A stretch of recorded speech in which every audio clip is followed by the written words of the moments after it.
ఈరోజు మార్నింగ్ ఈ news paper చదువుతుంటే ఇందులో ఒక న్యూస్ ఒక సినిమాలో చెప్పిన డైలాగ్ గుర్తు చేసింది. దేవుడు మనుషుల్ని ప్రేమించడానికి వస్తువుల్ని వాడుకోవడానికి సృష్టించాడు, కానీ మనమే కన్ఫ్యూజన్లో మనుషుల్ని వాడుకుంటూ వస్తువుల్ని ప్రేమిస్తున్నామని.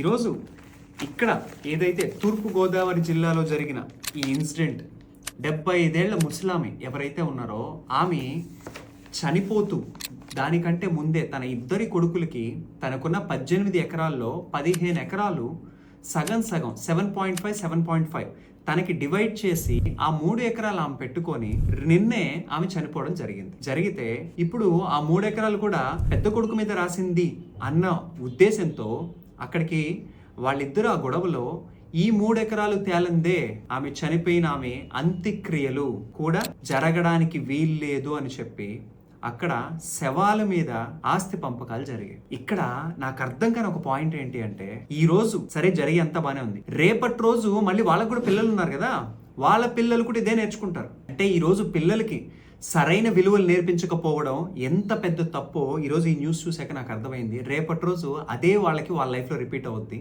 మరి ఇప్పుడు ఒక్కసారి కింద మీరు కామెంట్ చేయండి, ఈరోజు ఈ న్యూస్ గురించి మీరేమనుకుంటున్నారు.